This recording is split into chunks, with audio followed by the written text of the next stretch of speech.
ഇന്ന് നാം ചിന്തിക്കുന്ന വിഷയം ദൈവരാജ്യ ശുശ്രൂഷയ്ക്കായുള്ള ദൈവിക വിളി എന്നതിനെ കുറിച്ചാണ്. ദൈവരാജ്യ ശുശ്രൂഷയ്ക്കായുള്ള ദൈവിക വിളി, the divine call to the kingdom ministry. The divine call to the kingdom ministry. അതിനാസ്പദമായി ഒരു വേദഭാഗം വായിക്കുവാനായിട്ട് ഞാൻ താല്പര്യപ്പെടുകയാണ്. വിശുദ്ധ യോഹന്നാൻ എഴുതിയ സുവിശേഷം 13-ാം അധ്യായം 3 മുതൽ 15 വരെയുള്ള വാക്യങ്ങൾ. വിശുദ്ധ യോഹന്നാൻ എഴുതിയ സുവിശേഷം 13-ാം അധ്യായം 3 മുതൽ 15 വരെയുള്ള വാക്യങ്ങൾ. ഞാൻ ആ ഭാഗം വായിക്കാം.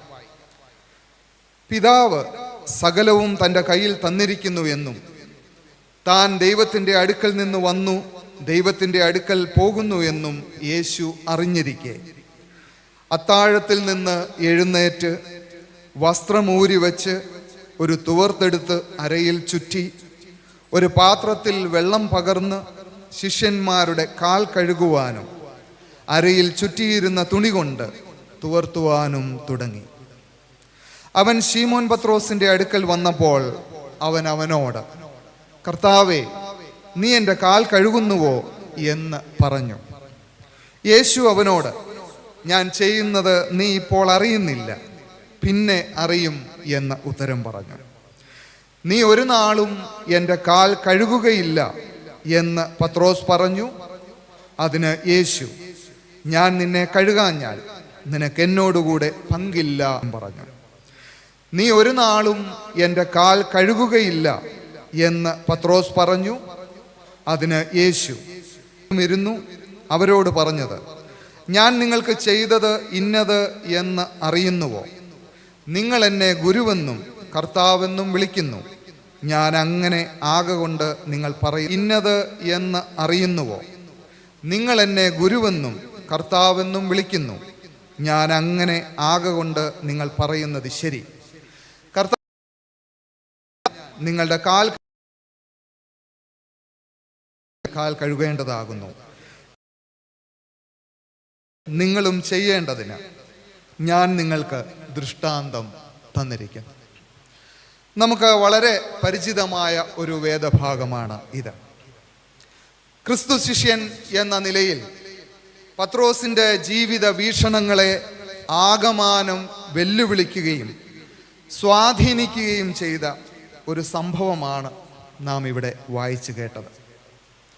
നമുക്കറിയാം, കർത്താവ് തൻ്റെ ക്രൂശിലേക്കുള്ള യാത്രയുടെ അവസാന പാദത്തിലാണ് പെസഹ ഭക്ഷണവേളയിൽ പത്രോസിനോട് ഇടപെടുന്നത്. ഗുരുവായ യേശു തൻ്റെ ശിഷ്യരുടെ കാലുകൾ കഴുകുന്നു. അമ്പരന്നു പോയ ശിഷ്യന്മാർ, അവർക്കൊരിക്കലും സങ്കല്പിക്കുവാനേ കഴിയാത്ത ഒരു സംഭവം പെട്ടെന്ന് നടന്നു. ഈ സംഭവം പത്രോസിന് തൻ്റെ ദൈവവിളിയുടെ, തന്നെക്കുറിച്ചുള്ള ദൈവഹിതം എന്തെന്ന് തിരിച്ചറിയുന്നതിനുള്ള ഒരു മുഖാന്തരമായി മാറുകയാണ്. പ്രിയമുള്ളവരെ, ഞാനും നിങ്ങളും ഇവിടെ ആയിരിക്കുമ്പോൾ ഇന്ന് ഏറ്റവും പ്രിയപ്പെട്ട ഡിബിൻ ശമ്മാശൻ ഒരു ശുശ്രൂഷ പദവിയിലേക്ക് ഉയർത്തപ്പെടുന്നതിന് സാക്ഷ്യം വഹിക്കുമ്പോൾ, ക്രിസ്തീയ വിശ്വാസി എന്ന നിലയിൽ എന്നെക്കുറിച്ചും നിങ്ങളെക്കുറിച്ചുമുള്ള ദൈവിക ഉദ്ദേശം തിരിച്ചറിയുന്നുണ്ടോ? ഞാൻ പറഞ്ഞു, ഇന്ന് നാം ചിന്തിക്കുന്നത് ദൈവിക ശുശ്രൂഷയ്ക്കായുള്ള ദൈവിക വിളിയെക്കുറിച്ചാണ്. ഒന്നാമതായി ഞാൻ ചിന്തിക്കുവാനായിട്ട് ആഗ്രഹിക്കുന്ന വിഷയം, സ്നേഹത്താൽ ഉളവാകേണ്ട ശുശ്രൂഷയ്ക്കായി നാം വിളിക്കപ്പെട്ടിരിക്കുന്നു. സ്നേഹത്താൽ ഉളവാകേണ്ട ശുശ്രൂഷയ്ക്കായി നാം വിളിക്കപ്പെട്ടിരിക്കുന്നു. We are called to a ministry motivated by love.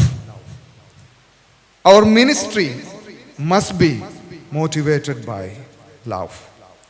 പത്രോസും മറ്റ് ശിഷ്യന്മാരും ഒരിക്കലും കരുതിയില്ല കർത്താവ് അരയിൽ തുവർത്തു ചുറ്റി തങ്ങളുടെ കാലുകളെ കഴുകുമെന്ന്. അതിന് കാരണം, ആ സമയത്ത് അതൊരു അടിമ ചെയ്യേണ്ട ജോലിയാണ്, ഒരു സ്ലേവിൻ്റെ ജോലിയാണ്. യഹൂദന്മാരുടെ ഇടയിലെ അടിമകൾ പോലും അത് ചെയ്യാറില്ല. ജാതികളുടെ ഇടയിലെ അടിമകളാണ് സാധാരണ ഈ കാല് കഴുകുക എന്നത് ചെയ്യുന്നത്. അതുകൊണ്ട് തന്നെ പത്രോസ് വല്ലാതെയായി, അത് ഉൾക്കൊള്ളുവാൻ കഴിയാതെ പോയി. അതുകൊണ്ടാണ് 8-ാമത്തെ വാക്യത്തിൽ പത്രോസ് പറയുന്നത്, നമുക്ക് വേദപുസ്തകം നോക്കുമ്പോൾ കാണാം, നീ ഒരു നാളും എൻ്റെ കാൽ കഴുകുകയില്ല. അതാണ് പത്രോസ് പറയുന്നത്. You shall never wash my feet. കാരണം അത് പത്രോസിന് ഉൾക്കൊള്ളുവാനായിട്ട് കഴിഞ്ഞില്ല. നെവർ, ഒരു നാളും നീ കഴുകുകയില്ല. പ്രിയമുള്ളവരെ, നമ്മുടെ ക്രിസ്തീയ ജീവിതത്തിലും ശുശ്രൂഷ രംഗങ്ങളിലും ഇങ്ങനെ ഒരു നെവർ, ഒരു നാളും കഴിയുകയില്ല എന്ന് പറയുന്ന ചില കാര്യങ്ങളും മേഖലകളും ഉണ്ടായിട്ടില്ലേ? ഒരു നെവർ മനോഭാവം, ഒരു നെവർ ആറ്റിറ്റ്യൂഡ്. ഞാൻ പറയും, ഞാൻ ഈ പള്ളിയിലെ അച്ഛനാണ്, ഞാൻ പറയുന്നത് പോലെ തൽക്കാലം നടന്നാൽ മതി, ഞാൻ പറയുന്നത് കേട്ടാൽ മതി, മറ്റൊന്നും നെവർ.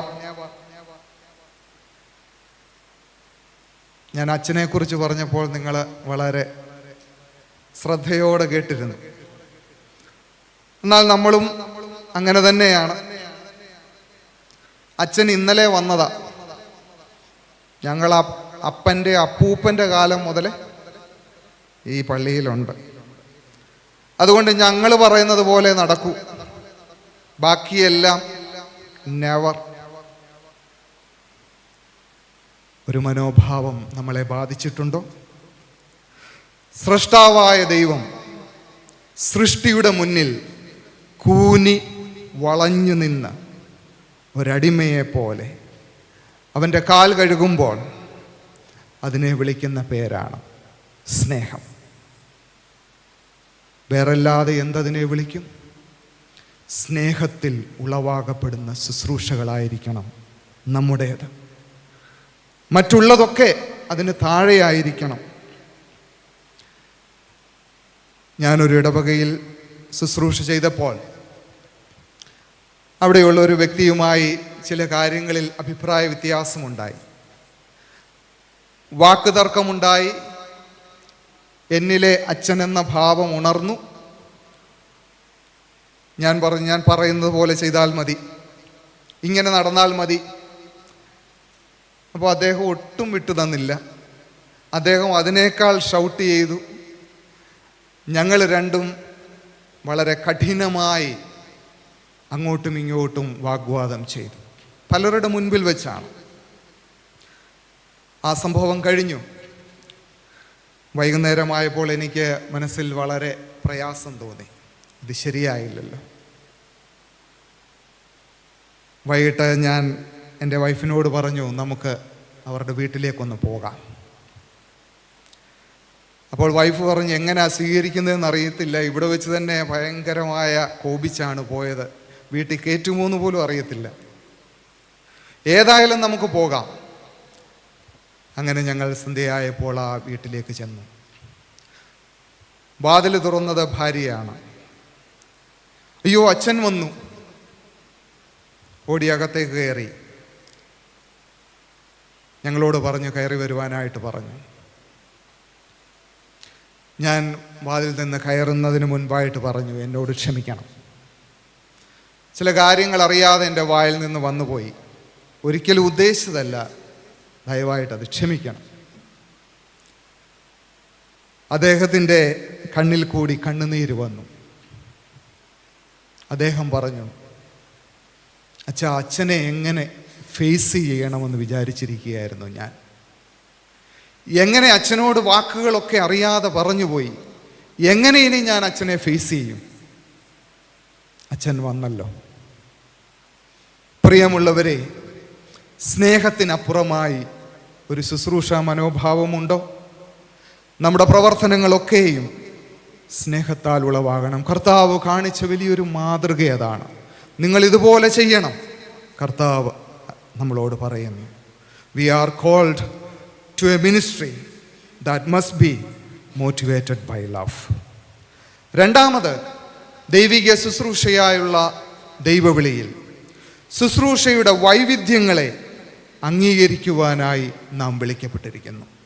ശുശ്രൂഷയുടെ വൈവിധ്യങ്ങളെ അംഗീകരിക്കുവാനായി നാം വിളിക്കപ്പെട്ടിരിക്കുന്നു. We are called to recognise the diversity of ministry. 14 15 വാക്യങ്ങൾ ഇങ്ങനെയാണ് വായിക്കുന്നത്. ഞാൻ ഒന്നുകൂടെ വായിക്കാം. കർത്താവും ഗുരുവുമായ ഞാൻ നിങ്ങളുടെ കാൽ കഴുകിയെങ്കിൽ നിങ്ങളും തമ്മിൽ തമ്മിൽ കാൽ കഴുകേണ്ടതാകുന്നു. ഞാൻ നിങ്ങൾക്ക് ചെയ്തതുപോലെ നിങ്ങളും ചെയ്യേണ്ടതിന് ഞാൻ നിങ്ങൾക്ക് ദൃഷ്ടാന്തം തന്നിരിക്കുന്നു. കർത്താവും ഗുരുവുമായവൻ ഒരു അടിമയെപ്പോലെ ശുശ്രൂഷ ചെയ്തു എങ്കിൽ നാമും അത് ചെയ്യുക എന്ന് ഈ വാക്യം പറയുന്നു. ഇതാണ് കർത്താവ് നമ്മെക്കുറിച്ച് ആഗ്രഹിക്കുന്നത്. നാം ആയിരിക്കുന്ന പൊങ്ങച്ചത്തിൻ്റെയും അധികാരത്തിൻ്റെയും അഹന്തയുടെയും ഉയരത്തിൽ നിന്ന് ഒന്ന് താണിറങ്ങുവാൻ നാം തയ്യാറാണോ? ഈ ഒരു രംഗത്തിന് മുൻപിൽ പത്രോസ് പറഞ്ഞു, നീ ഒരു നാളും എൻ്റെ കാൽ കഴുകുകയില്ല. അതിന് കർത്താവ് പറഞ്ഞ മറുപടി നാം അവിടെ വായിക്കുന്നുണ്ട്. ഞാൻ നിന്നെ കഴുകാഞ്ഞാൽ നിനക്ക് എന്നോടുകൂടെ പങ്കില്ല.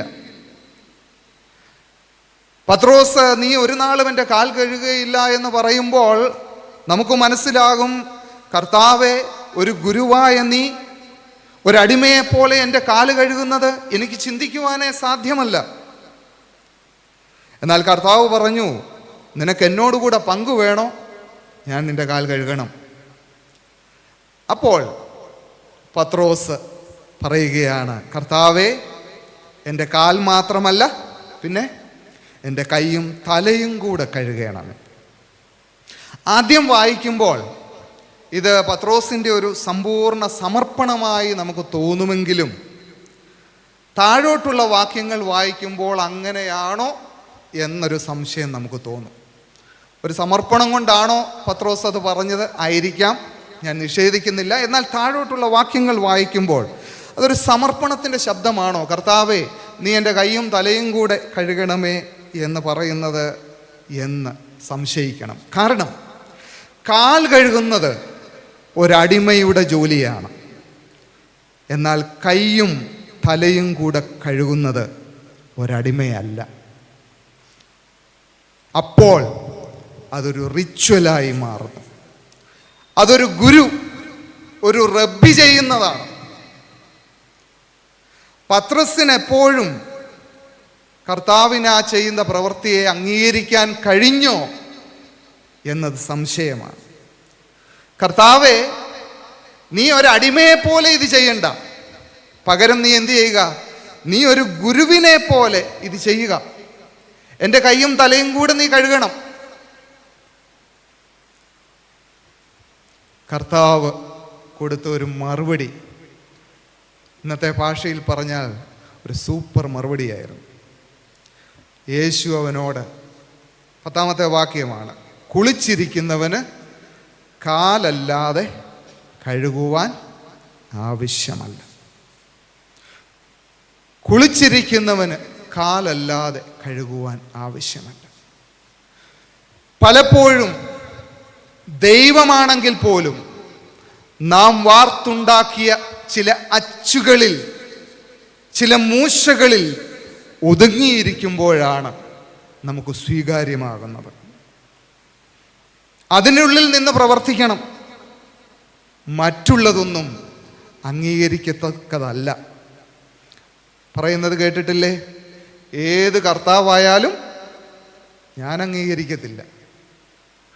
കർത്താവ് ഒരു അടിമയെ പോലെ കാൽ കഴുകുന്നത് പത്രോസിന് അംഗീകരിക്കുവാൻ കഴിഞ്ഞോ എന്നുള്ളൊരു ചോദ്യമുണ്ട്. ഞാൻ അച്ഛനെക്കുറിച്ച് തന്നെ പറയാം, നിങ്ങൾക്കത് സന്തോഷമാകും. ചില അച്ഛന്മാർ പറയും, ഞാൻ ശമ്പളം വാങ്ങിക്കുന്നതിനനുസരിച്ചുള്ള പണിയൊക്കെ ഇവിടെ ചെയ്യുന്നുണ്ട്, കൂടുതൽ പണിയൊന്നും ചെയ്യിപ്പിക്കാൻ വരണ്ട, അതിനപ്പുറം ഒന്നും ഞാൻ ചെയ്യത്തില്ല. അപ്പോൾ നിങ്ങൾ ചിരിച്ചു. ഇനി ഇടവക്കാരെ കുറിച്ച് കൂടെ പറയാം. അച്ഛന് ഞങ്ങൾ ശമ്പളമൊക്കെ തരുന്നുണ്ട്, ഞങ്ങൾ പറയുന്നത് പോലൊക്കെ ചെയ്താൽ മതി, വേറൊന്നിലും ഇടപെടണ്ട ഒരു വട്ടത്തിൽ മഗ്ഗുണ്ടാക്കി, ഗ്ലാസ് ഉണ്ടാക്കി, വെള്ളം അതിനകത്തൊഴിച്ചിട്ട് ഇതാണ് വെള്ളത്തിൻ്റെ ആകൃതി, ഇത് മാത്രമാണ് വെള്ളത്തിൻ്റെ ആകൃതി എന്ന് ശഠിക്കുന്നവരായി പോകുന്നു പലപ്പോഴും നാം. ദൈവരാജ്യ ശുശ്രൂഷകൾക്ക് അതിരുകൾ നിശ്ചയിക്കുവാൻ നാം ആരാണ്? മൂശകൾ ഉണ്ടാക്കുവാൻ നാം ആരാണ്? അച്ചുകൾ വാർക്കുവാൻ നാം ആരാണ്? ഒരിടവകയിൽ നന്നായി നേതൃത്വം നൽകുന്നവരുണ്ടാകും, പ്രാർത്ഥിക്കുവാൻ ഇഷ്ടമുള്ളവരുണ്ടാകും, സൺഡേ സ്കൂളിൽ പഠിപ്പിക്കുവാൻ താല്പര്യമുള്ളവരുണ്ടാകും, മറ്റുള്ളവരെ സഹായിക്കുവാൻ താല്പര്യമുള്ളവരുണ്ടാകും, ഒരു പ്രോഗ്രാമൊക്കെ ചെയ്യുവാനായിട്ട് കഴിവുള്ളവരുണ്ടാകും, പ്രോഗ്രാമിൽ നന്നായി ഫിസിക്കൽ അറേഞ്ച്മെൻറ്റ് ചെയ്യുവാൻ കഴിവുള്ളവരുണ്ടാകും, പാചകം ചെയ്യുവാൻ കഴിവുണ്ടാകും, കണക്കുകൾ നന്നായിട്ട് ഓഡിറ്റ് ചെയ്യാൻ പ്രാപ്തിയുള്ളവരുണ്ടാകും. വൈവിധ്യമാർന്ന ശുശ്രൂഷകൾ നാം അംഗീകരിക്കുമോ? വൈവിധ്യമാർന്ന ശുശ്രൂഷകളെ അംഗീകരിക്കുവാനുള്ളൊരു വിലയാണ് ഈ ശുശ്രൂഷ. പ്രിയമുള്ളവരെ, ഞാൻ എൻ്റെ വാക്കുകളെ അവസാനിപ്പിക്കട്ടെ. നാം ദൈവവിളി കേട്ടവരാണ്. വൈദികരായി ഇവിടെ ഇരിക്കുന്നവരും ദൈവജനവും ദൈവവിളി കേട്ടവരാണ്. ദൈവരാജ്യ ശുശ്രൂഷയ്ക്കായി നാം വിളിക്കപ്പെട്ടിരിക്കുന്നു. ദൈവിക സ്നേഹമാണ് അതിൻ്റെ അടിസ്ഥാനം. സിസ്റ്റർ പ്രീതി മേരിയും വന്ദന ഫ്രാൻസിസും വ്യാജ പരാതികളുടെ പേരിൽ ഛത്തീസ്ഗഡിൽ ഒരാഴ്ചയായി ജയിലിൽ കഴിയുന്നത് എന്തു കുറ്റത്തിനാണ്? അവരവിടെ പ്രവർത്തിച്ചത് അവരുടെ വ്യക്തിപരമായ എന്ത് നേട്ടത്തിനാണ്?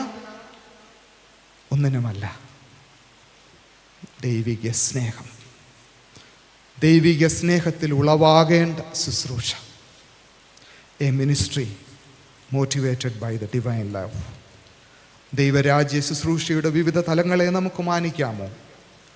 കാൽവറി ക്രൂശിൽ കർത്താവ് മരിച്ചത് ഈ ലോകത്തിൻ്റെ രക്ഷയ്ക്കായി എന്ന് ഉറക്കെ വിളിച്ചു പറയുമ്പോൾ പല ശുശ്രൂഷകളിലൂടെ അത് നിർവഹിക്കുന്നവരുണ്ട് എന്ന സത്യം നാം മനസ്സിലാക്കുമോ? അതിനായി നമുക്ക് ഒരുമിക്കാൻ സാധിക്കുമോ? പ്രിയമുള്ളവരെ, അതിനായി ദൈവം തമ്പുരാൻ നമ്മെ എല്ലാവരെയും ശക്തീകരിക്കട്ടെ എന്ന് പ്രാർത്ഥിച്ചുകൊണ്ട് എനിക്ക് ഇങ്ങനെയൊരവസരം തന്ന അഭിമന്യ തിരുമേനിയോട് ഒരിക്കൽ കൂടി നന്ദി പറഞ്ഞുകൊണ്ട് നിർത്തുന്നു. ദൈവം നമ്മെ എല്ലാവരെയും അനുഗ്രഹിക്കട്ടെ.